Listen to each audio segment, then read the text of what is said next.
Hello family, welcome back to our channel. ಇವತ್ತು ನಿಮಗೋಸ್ಕರ ನಾನು ತಂದಿದ್ದೀನಿ ಖಾರ ಬಿಸ್ಕೆಟ್ ರೆಸಿಪಿ. ನೋಡಿ, ಇದು ತುಂಬಾ ಚೆನ್ನಾಗಿರೋ ಬಿಸ್ಕೆಟ್.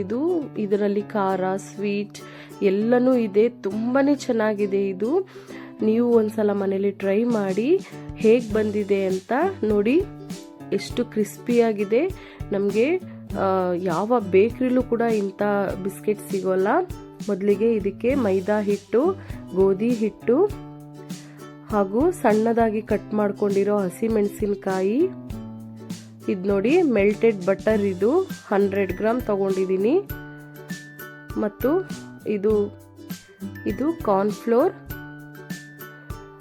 ಹಾಗೂ ಮೊಸರು ಬೇಕಾಗುತ್ತೆ. ಮೊಸರಿಗೆ ಬದಲು ನೀವು ಮೊಟ್ಟೆ ಕೂಡ ಹಾಕೋಬಹುದು.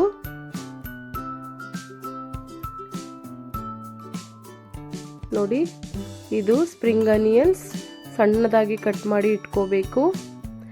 ಕರಿಬೇವಿನ ಸೊಪ್ಪು, ಇದು ಕೂಡ ನೋಡಿ ಸಣ್ಣದಾಗಿ ನಾನು ಕಟ್ ಮಾಡಿ ಇಟ್ಕೊಂಡಿದ್ದೀನಿ. ಗೋಡಂಬಿ ಕೂಡ ಸಣ್ಣದಾಗಿ ಕಟ್ ಮಾಡಿ ಇಟ್ಕೊಂಡಿದ್ದೀನಿ. ನಿಮಗೆ ಯಾವುದೇ ಥರ ಬಾದಾಮಿ ಈ ಥರ ಡ್ರೈ ಫ್ರೂಟ್ಸ್ ಬೇಕಾದರೆ ಹಾಕೋಬೋದು. ಇದು ಪೌಡರ್ ಶುಗರ್ ಮತ್ತು ಉಪ್ಪು, ಹಾಲು, ಸ್ವಲ್ಪ ಉಗುರು ಬೆಚ್ಚಗಿರೋ ಹಾಲು ತಗೊಂಡಿದ್ದೀನಿ. 1-2 ಸ್ಪೂನ್ ಅಷ್ಟಾದರೆ ಸಾಕು. ನೋಡಿ, ಬೇಕಿಂಗ್ ಪೌಡರ್,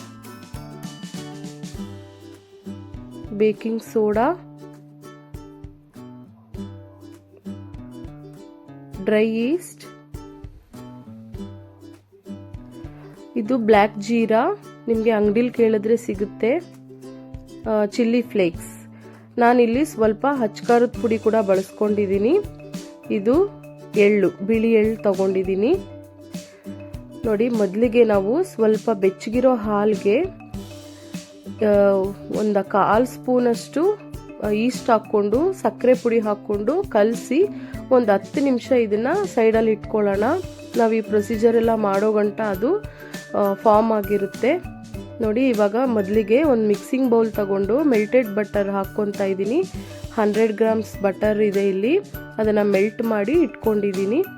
ಅದನ್ನು ಹಾಕ್ಕೊಂಡು ಈಗ ಸ್ವಲ್ಪ ಸಕ್ಕರೆ ಹಾಕ್ಕೊತಾ ಇದ್ದೀನಿ. 4-5 ಸ್ಪೂನಷ್ಟು ಸಕ್ಕರೆ ಹಾಕ್ಕೊಳ್ಳಿ. ಸ್ವಲ್ಪ ಉಪ್ಪು, ನೋಡಿ ಒಂದು ಸ್ವಲ್ಪ ಉಪ್ಪು ಹಾಕ್ಕೊಂಡು ಇದನ್ನು ಚೆನ್ನಾಗಿ ಮಿಕ್ಸ್ ಮಾಡ್ಕೊಳ್ಳಿ. ಈ ರೀತಿ ಸ್ವಲ್ಪ ಮಿಕ್ಸ್ ಮಾಡ್ಕೊಂಡ್ಮೇಲೆ ನಾವು ಹಿಟ್ಟು ತಗೊಂಡಿದ್ವಲ್ಲ, ಗೋಧಿ ಹಿಟ್ಟು, ಮೈದಾ ಹಿಟ್ಟು ಹಾಕ್ಕೊಳ್ಳೋಣ. ನೋಡಿ, ಇಲ್ಲಿ ನೀವು ಬರೀ ಮೈದಾ ಹಿಟ್ಟಲ್ಲೂ ಮಾಡ್ಕೋಬೋದು, ಇಲ್ಲ ಬರೀ ಗೋಧಿ ಹಿಟ್ಟಲ್ಲಿ ಕೂಡ ಮಾಡ್ಕೋಬೋದು. ನಾನಿಲ್ಲಿ 2 ಮಿಕ್ಸ್ ಮಾಡಿದ್ದೀನಿ. ನೋಡಿ, 1/2 ಸ್ಪೂನ್, ಇದು 1 ಸ್ಪೂನ್ ಆಗುವಷ್ಟು ನಾವಿಲ್ಲಿ ಕಾರ್ನ್ಫ್ಲೋರ್ ಹಾಕ್ಕೊತಾ ಇದ್ದೀವಿ. 1 ಸ್ಪೂನ್ ಕಾರ್ನ್ಫ್ಲೋರ್ ಹಾಕ್ಕೊಂಡು ಇದನ್ನು ಸ್ವಲ್ಪ ಮಿಕ್ಸ್ ಮಾಡ್ಕೊಳ್ಳೋಣ.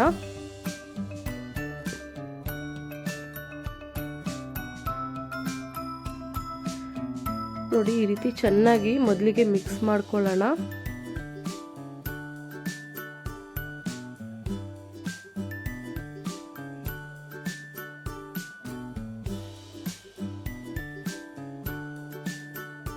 ಈಗ ಬೇಕಿಂಗ್ ಸೋಡಾ ಹಾಕ್ಕೊಳ್ಳೋಣ.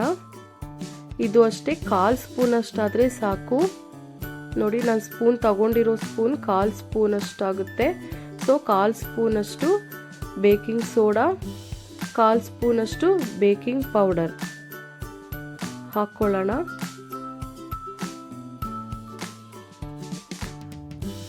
ಸ್ವಲ್ಪ ಮಿಕ್ಸ್ ಮಾಡಿ. ನೋಡಿ, ನಾವು ಈಸ್ಟ್ ಹಾಕ್ಕೊಂಡಿದ್ವಲ್ಲ ಅದು ಕೂಡ ಹಾಕ್ಕೊಳ್ಳೋಣ. ಈಸ್ಟು ಮತ್ತು ಹಾಲು, ಸಕ್ಕರೆ ಪುಡಿ ಹಾಕ್ಕೊಂಡು ಮಿಕ್ಸ್ ಮಾಡ್ಕೊಂಡಿದ್ವಲ್ಲ ಅದನ್ನು ಸೇರಿಸ್ಕೊಳ್ಳೋಣ. ಇವಾಗ ಎಳ್ಳು ಮತ್ತು ಗೋಡಂಬಿ, ಕರಿಬೇವಿನ ಸೊಪ್ಪು, ಸ್ಪ್ರಿಂಗ್ ಆನಿಯನ್ಸ್ ಮತ್ತು ಹಸಿಮೆಣಸಿನಕಾಯಿ, ಬ್ಲ್ಯಾಕ್ ಜೀರಾ ಸ್ಕಿಪ್ ಮಾಡಬೇಡಿ, ತುಂಬಾ ಚೆನ್ನಾಗಿರುತ್ತೆ ಅದರ ಟೇಸ್ಟ್ ಮತ್ತು ಫ್ಲೇವರ್. ನೋಡಿ, ನಾನಿಲ್ಲಿ ಸ್ವಲ್ಪ ಚಿಲ್ಲಿ ಫ್ಲೇಕ್ಸ್ ಹಾಕ್ಕೊತಾ ಇದ್ದೀನಿ. ನಮಗೆ ಖಾರ ಸ್ವಲ್ಪ ಕಮ್ಮಿ ಆಯಿತು ಅಂತ 1 ಸ್ಪೂನಷ್ಟು ಹಚ್ಕಾರದ ಪುಡಿ ಕೂಡ ನಾನು ಸೇರಿಸ್ಕೊಂಡಿದ್ದೀನಿ. ನೋಡಿ ಈ ರೀತಿ ಮುಷ್ಟಿ ಮಾಡಿದ್ರೆ ಆದರೆ ನಮಗೆ ಬೆಣ್ಣೆ ಹಾಕಿರೋದು ಸಾಕು ಅಂತ. ಇವಾಗ ಸ್ವಲ್ಪನೇ ನಾವು ಮೊಸರನ್ನ ಹಾಕ್ಕೊಂಡು ಈ ರೀತಿ ಕಲಿಸ್ಕೋಬೇಕು. ನೀವು ಎಗ್ ಹಾಕ್ಕೊಂಡ್ರೂ ಕೂಡ ಈ ಟೈಮಲ್ಲಿ ಎಗ್ ಹಾಕ್ಕೊಳ್ಳಿ. ನೋಡಿ ಸ್ವಲ್ಪ ಹಾಕ್ಕೊಂಡು ಈ ರೀತಿ ಚೆನ್ನಾಗಿ ಚಪಾತಿ ಹಿಟ್ಟು ಅದಕ್ಕೆ ಕಲಿಸ್ಕೊಳ್ಳೋಣ. ಸ್ವಲ್ಪ ಸಾಫ್ಟಾಗಿರುತ್ತೆ, ಇದು ಬೆಣ್ಣೆ ಎಲ್ಲ ಹಾಕಿರೋದ್ರಿಂದ ಚಪಾತಿ ಹಿಟ್ಟಿಗಿಂತ ಸ್ವಲ್ಪ ಸಾಫ್ಟಾಗಿರುತ್ತೆ.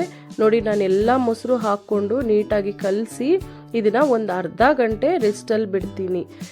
ಈಗ ನಾವು ಓವನ್ನ ಪ್ರೀ ಹೀಟ್ ಮಾಡ್ಕೊಳ್ಳೋಣ. 180 ಡಿಗ್ರಿ ಸೆಲ್ಸಿಯಸ್ಸಲ್ಲಿ ಮೇಲೆ ಕೆಳಗಡೆ ಹೀಟ್ ಆಗೋ ಥರ 10 ಮಿನಿಟ್ಸ್ ಹೀಟ್ ಮಾಡ್ಕೊತಾ ಇದ್ದೀನಿ. ನೀವು ಕಡಾಯಲ್ಲಿ ಕೂಡ ಸೇಮ್ ಮಾಡ್ಕೋಬಹುದು. ನೋಡಿ ಸ್ವಲ್ಪ ಗ್ರೀಸ್ ಮಾಡ್ಕೊತಾ ಇದ್ದೀನಿ. ಟ್ರೇ ಸ್ವಲ್ಪ ಗ್ರೀಸ್ ಮಾಡಿಕೊಂಡ್ರೆ ನಮಗೆ ಬಿಸ್ಕೆಟ್ ಅಂಟೋಲ್ಲ. ಸೊ ಸ್ವಲ್ಪ ಗ್ರೀಸ್ ಮಾಡಿಕೊಂಡು ಇವಾಗ ನಮ್ಮ ಡೋ ರೆಡಿಯಾಗಿದೆಯಾ ನೋಡೋಣ. ನೋಡಿ ಎಷ್ಟು ಸಾಫ್ಟಾಗಿದೆ. ಒಂದು 30 ಮಿನಿಟ್ಸ್ ರೆಸ್ಟ್ ಮಾಡಿದ್ರೆ ಇದು ಸಾಫ್ಟಾಗಿ ಆಗಿಬಿಡುತ್ತೆ. ನೋಡಿ ಸ್ವಲ್ಪ ದಪ್ಪ ಉಂಡೆ ತಗೊಂಡು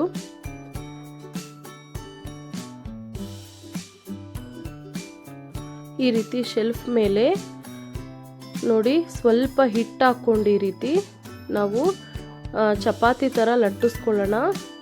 ಚಪಾತಿ ಅಷ್ಟು ತೆಳು ಇರಬಾರ್ದು, ಸ್ವಲ್ಪ ಮಂದ ಇರಬೇಕು. ನೋಡಿ ನಾನು ತೋರಿಸ್ತೀನಿ ನಿಮಗೆ. ಎಲ್ಲ ಒಂದೇ ಸಮವಾಗಿ ಬರಬೇಕು, ಒಂದು ಕಡೆ ದಪ್ಪ ಸಣ್ಣ ಬರಬಾರ್ದು. ಈ ರೀತಿ ನೀಟಾಗಿ ಒಂದೇ ಸಮ ಲಟ್ಟಿಸ್ಕೊಂಡು ನಾನಿಲ್ಲಿ ಕುಕ್ಕಿ ಕಟ್ಟರಲ್ಲಿ ಕಟ್ ಮಾಡ್ಕೊತಾ ಇದ್ದೀನಿ. ನೋಡಿ ನೀವೊಂದು ಗ್ಲಾಸ್ ಇಟ್ಕೊಂಡು ಅದರಲ್ಲಿ ಕೂಡ ನೀವು ಕಟ್ ಮಾಡ್ಕೋಬೋದು. ನೋಡಿ ಎಲ್ಲ ಈ ರೀತಿ ಜೋಡಿಸ್ಕೊಂಡು ನಾನು ಟ್ರೇಗೆ ಓವನಲ್ಲಿ ಇಡ್ತಾ ಇದ್ದೀನಿ. ನೀವು ಇದೇ ಥರ ಕಡಾಯಲ್ಲಿ ಕೂಡ ಮಾಡ್ಕೋಬೋದು. ನೋಡಿ 20 ಮಿನಿಟ್ಸ್ಗೆ ಸೆಟ್ ಮಾಡಿ ಇಡ್ತೀನಿ. ನೋಡಿ ನಮ್ಮ ಬಿಸ್ಕೆಟ್ 20 ಮಿನಿಟ್ಸ್ಗೆ ಇಷ್ಟು ರೆಡಿ ಆಯಿತು. ಇವಾಗ ಮತ್ತೆ ಅದೇ ಥರ ಒತ್ಕೊಂಡು ಒಂದು ನೈಫ್ ಸಹಾಯದಿಂದ ಈ ರೀತಿ ಕಟ್ ಮಾಡಿಕೊಂಡು ನಮಗೆ ಯಾವ ಶೇಪಲ್ಲಿ ಬೇಕಾದರೂ ಮಾಡ್ಕೋಬೋದು. ನಾನಿಲ್ಲಿ ಇವಾಗ ಬಿಸ್ಕೆಟ್ ಶೇಪಲ್ಲೇ ಮಾಡ್ತಾ ಇದ್ದೀನಿ. ನೋಡಿ ಒಂದು ನೈಫ್ ಸಹಾಯದಿಂದ ಈ ರೀತಿ ಕಟ್ ಮಾಡಿಕೊಂಡು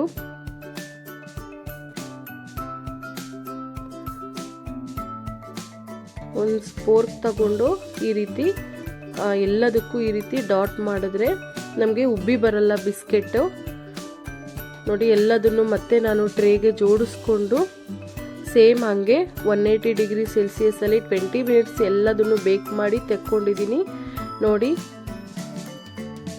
ತುಂಬಾ ಟೇಸ್ಟಿಯಾಗಿ ಖಾರವಾಗಿ ನಮಗೆ ಕಟ್ಟ ಮೀಠ ಅಂತಾರಲ್ಲ ಆ ರೀತಿ ತುಂಬಾ ಚೆನ್ನಾಗಿದೆ ಇದು ಬಿಸ್ಕೆಟ್. ನೀವು ಒಂದ್ಸಲ ಟ್ರೈ ಮಾಡಿ ನೋಡಿ. ತುಂಬಾ ಟೇಸ್ಟಿಯಾಗಿದೆ. ನಮಗೆ ಆ ಬ್ಲ್ಯಾಕ್ ಜೀರಾ ಮತ್ತು ಸ್ಪ್ರಿಂಗ್ ಅನಿಯನ್ಸ್ ಹಾಕಿರೋದೆಲ್ಲ ತುಂಬಾ ಟೇಸ್ಟಾಗಿರುತ್ತೆ ಇದು ಬಿಸ್ಕೆಟ್. ನೋಡಿ ತುಂಬ ಕ್ರಿಸ್ಪಿಯಾಗೂ ಕೂಡ ಇದೆ ಬಿಸ್ಕೆಟ್ ನಮಗೆ. ವಾವ್, ನೀವು ಇದೇ ರೀತಿ ಮನೇಲಿ ಟ್ರೈ ಮಾಡಿ. ನಿಮಗೆ ಈ ವಿಡಿಯೋ ಇಷ್ಟ ಆಗಿದೆ ಅಂತ ಭಾವಿಸ್ತೀನಿ. ನಿಮಗೆ ಈ ವಿಡಿಯೋ ಇಷ್ಟ ಆಗಿದ್ದರೆ ನಿಮ್ಮ ಸ್ನೇಹಿತರ ಜೊತೆ ಶೇರ್ ಮಾಡಿ. ನನ್ನ ಚಾನಲ್ನ ಸಬ್ಸ್ಕ್ರೈಬ್ ಮಾಡ್ಕೊಳ್ಳಿ, ಬೆಲ್ ಐಕಾನ್ನ ಕ್ಲಿಕ್ ಮಾಡಿ.